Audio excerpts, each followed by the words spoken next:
How would we approach problems if we knew, absolutely knew, that we had the answer? If we knew that when something came up in our life, we absolutely knew that if we went within, we'd have the answer, would we approach things differently than we do? Because so many of us look outside of ourselves for the answer. We keep checking with someone's opinion. What does the news say? What do world leaders say? What do people in high spiritual places say? What does that book say that I read the other year that was really wonderful? Do we trust that we have been created with understanding? That everyone who has ever been in a lofty place and spoken the truth, and you've looked to for that, we're all the same. We've all been given the same stuff.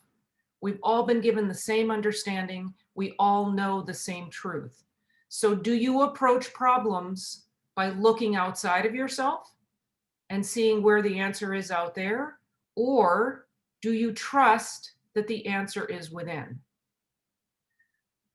If it is true, and I suggest that it is, if it is true that we've all been given divine understanding, that we are all manifestations of truth with a capital T, if that is true, then every answer you could ever want is within you. What if you approached problems, situations, sickness, disease, abuse, whatever it is, problems? What if you approach problems, doubt, fear, those are probably more on the level that we're dealing with, doubt, fears, like self-doubt. What if you approached those things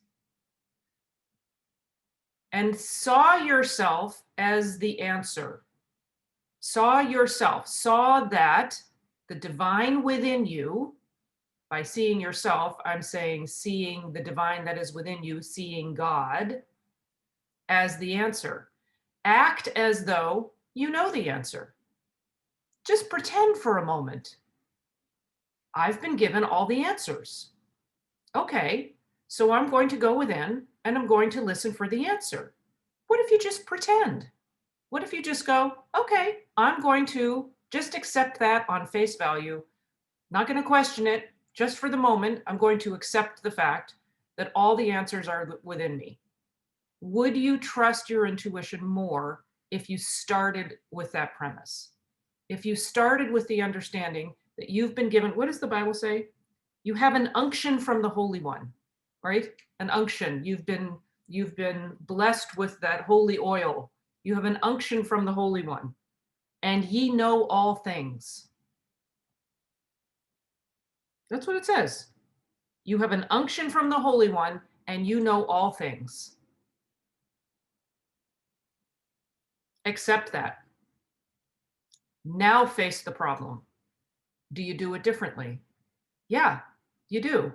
You go within, you go, okay, I've been blessed with, I've been given, that is the gift of life, the gift of truth.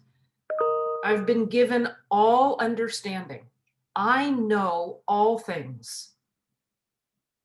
So when I have to face a question in my life, it doesn't even have to be a problem. It can just be a question. What do I do next? Where do I go from here? What's my next step? Who am I supposed to be aligning with? Who are my real friends? Am I in the right marriage? Are these even my kids? No, I'm kidding. You know, what is my next step? What do I do now? Okay, I'm at this point in my life. Now what? Go within. Then you have to ask yourself, what does that look like? Well, stop. Deepak Chopra has this little thing. He uses stop as an anagram. Stop, S, stop. T, take 3 breaths. O, observe. And P, proceed with loving kindness, I think he says. Stop. Stop. Take 3 deep breaths. Just pause for a moment and acknowledge when you're breathing, I've been given every answer. I've been given, what is it? You have an unction from the Holy One, and you know all things. You have an unction from the Holy One, and you know all things. So when you're taking those deep breaths, just acknowledge that to yourself. Observe that the things that are coming up for you that are causing you stress are not yours. They're suggestions from the outside, generally from the 5 physical senses. They're not yours. You don't own them.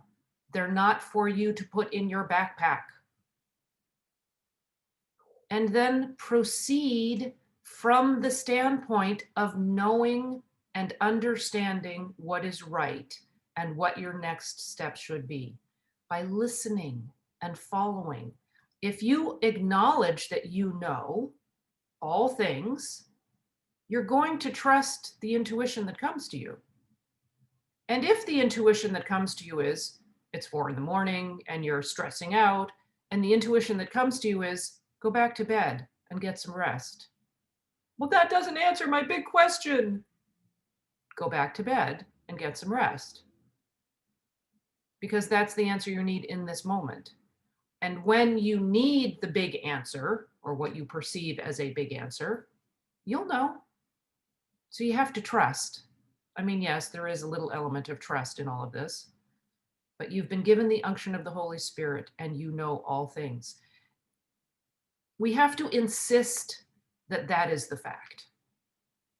It is in our best interest to insist, what does Mrs. Eddy say? Mentally insist that harmony is the fact. Not, maybe. Insist that harmony is the fact, that I can trust the intuition that is coming to me. I can trust the still small voice, which is the voice of the Holy One, which is the voice of the maker of your being.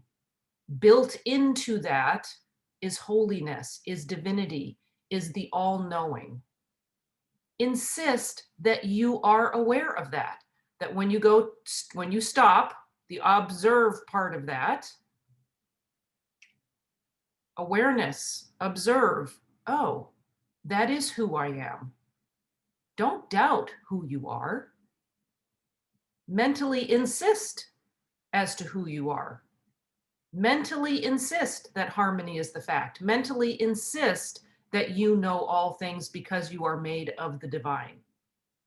You are a reflection of the divine all-knowing mind. Mentally insist on that and proceed from that standpoint.